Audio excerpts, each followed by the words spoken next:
Board पे खड़े होकर सामने बच्चे बैठते थे, और आज हम ऑनलाइन में पढ़ा रहे हैं। उसमें क्या डिफरेंस है? कंटेंट हम किस में ज़्यादा देते थे, है ना? पहले जब स्टार्टिंग हुई थी कोविड टाइम में ऑनलाइन की, तो ऐसा लगा था कि ऑनलाइन में बच्चों को समझाना मुश्किल है, शायद हम कंटेंट ज़्यादा नहीं पढ़ा पाएंगे जितना हम ऑफलाइन में पढ़ाते हैं। आपको मैं बताता हूँ ऑफलाइन और ऑनलाइन में डिफरेंसेस क्या है। हर चीज़ के अपने फायदे और अपने नुकसान होते हैं। जब हम ऑफलाइन में पढ़ाने जाते हैं, ऑफलाइन कोचिंग में पढ़ाने जाते हैं, तो साफ कंटेंट हमारे दिमाग में होता है बढ़िया। हम थ्योरी, एक्सप्लेनेशन और सवाल और उसके डेटा तक भी दिमाग में रखते थे।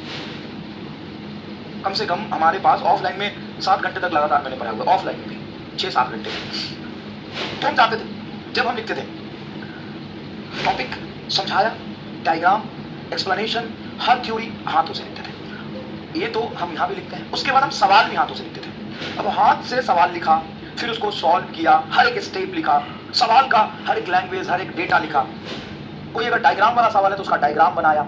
इन सब चीज़ों में टाइम कितना लगता है? ज़्यादा। जितना हम ऑफलाइन के 2 घंटे में पढ़ाते हैं, उतना कंटेंट यहाँ पे 1 घंटे में हम पढ़ा देते हैं, क्योंकि सवाल तो पीछे लिखा हुआ आता है ना यार।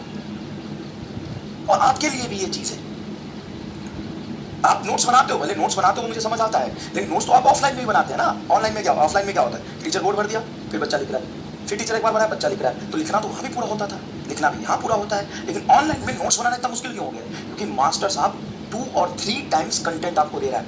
ऑफलाइन में क्वेश्चन प्रैक्टिस की जरूरत ज़्यादा पड़ती थी बच्चे को, ऑनलाइन में क्वेश्चन प्रैक्टिस की जरूरत कम पड़ती है, क्योंकि टीचर ही 3 गुना ज़्यादा पढ़ा रहा है ऑफलाइन के कंपेयर में।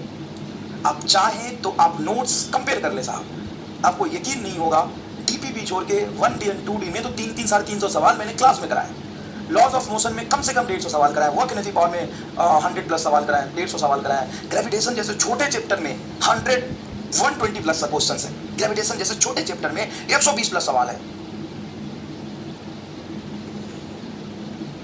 वहां का 3 घंटा यहाँ के 1.5-2 घंटे के बराबर होता है।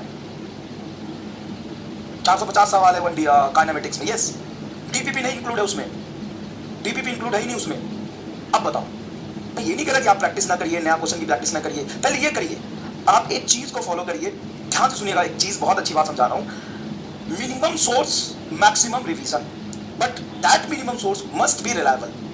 अगर भरोसे का सोर्स है, वो सोर्स मिनिमम रखिए, उसका मैक्सिमम रिवीजन करिए। दूसरी तरफ number of source maximum, revision minimum, क्या फायदेमंद होगा? क्या फायदेमंद होगा? Number of source minimum, revision maximum, focus maximum, अच्छे से कंप्लीट किया हुआ, ढंग से समझा हुआ, कि सोर्स बहुत ज्यादा और कर कुछ ना पाए। सुनो, ये तो बस समझाने वाली बात हो गई। अब तुम्हारी औकात बता देता हूं थोड़ा सा। तुम मेरे नोट्स ही 100% कर लोगे ना एग्जाम तक, जो कि तुम्हारे बस की थोड़ी सी कम है। उसको एक बार बहुत अच्छे से कर लेना और उसको रिवाइज कर लेना। तुम्हारे बस की नहीं है वो। भाई साहब, ऐसे बहुत कम लोग पैदा लिया है, ऐसे बहुत कम लोग पैदा हुए हैं जो एमआर के नोट्स को अच्छे से पढ़ ले और एग्जाम से पहले उसको बढ़िया से रिवाइज कर ले। किताब किताब किताब किताब किताब किताब किताब किताब किताब, तो पहले ये कर तो लो अच्छे से। पढ़ते समय सिर्फ नोट्स, डीपीपी और टेस्ट, अपने आप तुम्हारी औकात पता चल जाएगी कि टेस्ट में कितना कर पा रहे हैं, कितना नहीं कर पा रहे हैं। अब टेस्ट में कोई भी नया सवाल नहीं मिल रहा, कोई भी नया कंसेप्ट नहीं मिल रहा। हर वैसे सवाल जो थोड़ा सा लैंग्वेज अलग है लेकिन उस टाइप के सवाल कराए, वही नहीं कर पा रहे हैं आप परफॉर्म। उस टेस्ट में आपके नंबर नहीं आ पा रहे हैं 70, 80, 90, 100। अनगोल बेइज्जती। सच बताया मैंने, सच बताया। तुम उसी को मुश्किल से कर पा रहे हो। क्या मिल जाएगा नया? ढूंढ के ला दिखा मुझे नया।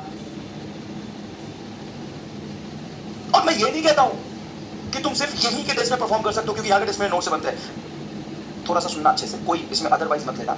तुम चाहे कोई सा भी अपने दोस्त जो तुम्हारे किसी दूसरे कोचिंग में हो उसका नोट्स उठा लो, या तुम्हारे भैया कहीं बहन 1 साल पहले प्रिपरेशन किए हो उनका टेस्ट पेपर उठा लो, या कहीं जाओ मार्केट में, कोई बुराई नहीं है इसमें। अगर तुम एक्स्ट्रा सोर्स करना चाहते हो तो मेरी बात सुनो, जाओ मार्केट में किसी भी नुक्कड़ पे जहाँ पे किताबों का दुकान होता है, वहां पे किसी भी कोचिंग का पुराना टेस्ट पेपर उठा लो। सबसे जोरदार चीज बता रहा हूँ, no books, no books, no books at all, books at all in physics is required.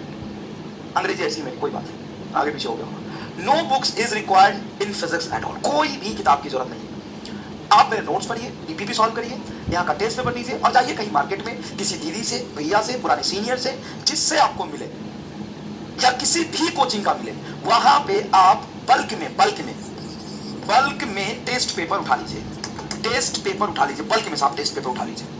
उस बल्क में जो टेस्ट पेपर आप उठा के लाए हैं उसको आप करना शुरू करिए रिवीजन के साथ। और ये गलती मत करिएगा जैसे हम वेब पढ़ रहे हैं तो वेब के टेस्ट पेपर करना शुरू कर दिए, नहीं।